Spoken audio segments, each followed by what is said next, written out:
You ever stop to think about how trillions of dollars literally zip around the planet every single day?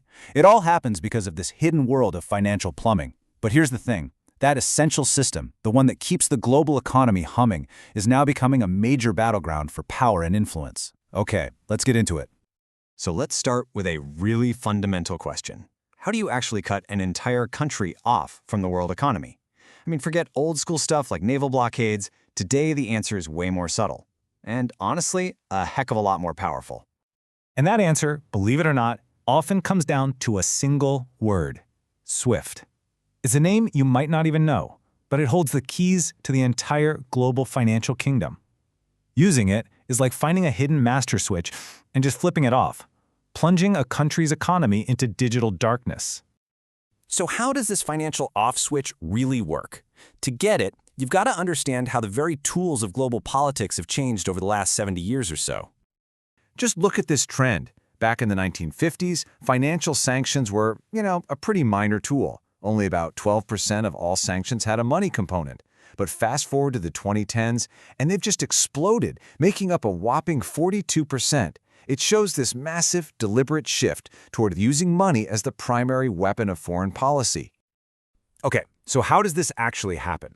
Well, it's all about location. SWIFT is based in Belgium, which means it has to play by EU rules. And that gives the European Union this incredible power.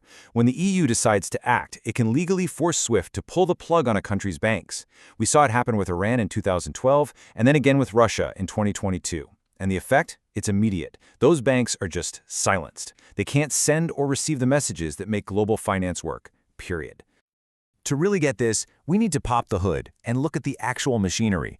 Because you see, SWIFT is a huge deal, but it's not the whole story. It's just one piece of a much bigger, more complex puzzle. Think of SWIFT as the nervous system of global finance. It's this incredibly secure messaging service that's constantly firing off commands. Pay this person, this much, from this account to that one. It's absolutely essential for giving the orders, but, and this is key, it doesn't actually move a single cent itself. So if SWIFT is the nervous system sending the signals, then CIPS, that's the circulatory system. It's the heart, the thing that's actually pumping US dollars through the arteries of the global economy. When a SWIFT message says, send dollars, CIPS is the system that actually does the heavy lifting, moving the funds from one place to another. And this right here really spells out the difference. SWIFT is the messenger, handling all sorts of currencies. CIPS is the bank, but it only deals in US dollars. It's this 1-2 punch, a European-based nervous system and a US-based heart for the world's #1 currency that has basically run the entire show for decades. Now you can bet that other countries were watching all this. I mean, when you see just how easily a nation can be cut off, you start to get a little nervous. You look at that and think, whoa, they could just flip a switch on us? So recognizing this huge vulnerability, other powers, especially China, started working on building their very own parallel financial plumbing. And that brings us to CIPS. Launched back in 2015, this is China's direct answer to the US-based SWIFT. The goal here is really twofold. First, create their own reliable pipes for moving their own currency, the renminbi. And second, use that system to make the RMB a much bigger deal on the world stage. And wow, just look at this growth. I mean, since it started, CIPS has been on an absolute tear. On paper, it looks like a really serious challenger. But here's the catch. Building the technology? That's actually the easy part. The real challenge is trying to compete with a system that literally everyone else on Earth is already plugged into. That's a whole different mountain to climb. And that gets us to the absolute core of the problem for CIPS or any other new system. It's not really about having faster or shinier tech.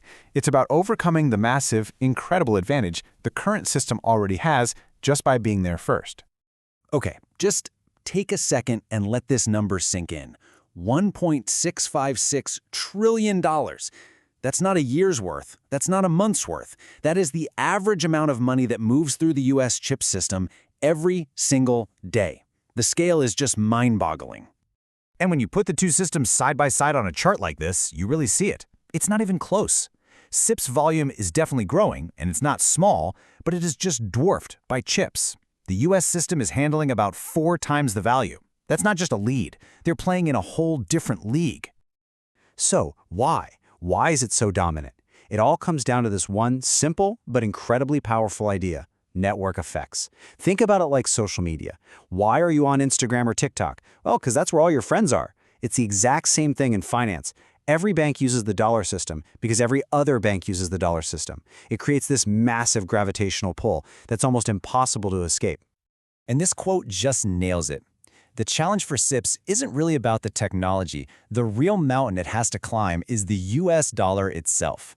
The dollar is the default language of money for everything, from buying oil to the savings that central banks hold. It's everywhere. So, where does all this leave us? Is China's grand project basically doomed from the start because of the dollar's huge head start? Or are we actually witnessing the very first cracks in the old system and the dawn of a totally new global financial order? Okay, let's break down the takeaways. First, for now, the US dollar's dominance through CIPS is safe. Those network effects are just too powerful. That means you should think of CIPS less as a replacement and more as a long-term strategic play for China, a way to become less dependent on the West. And here's a fascinating little detail. Most CIPS payments still use SWIFT for the messaging part. That shows you just how entangled these systems are. But the big, overarching trend is this. We are definitely moving away from a single global system toward a more fragmented world with parallel structures. And that leaves us with this one massive question for the future. For decades, we've had one financial backbone for the whole world. But as new powers rise and build their own alternatives, are we heading for a great fracture? A future with two, maybe even three competing financial systems, each with its own rules, its own currency, and its own sphere of influence? And what would a world like that even look like? That's the billion or maybe trillion-dollar question to think about.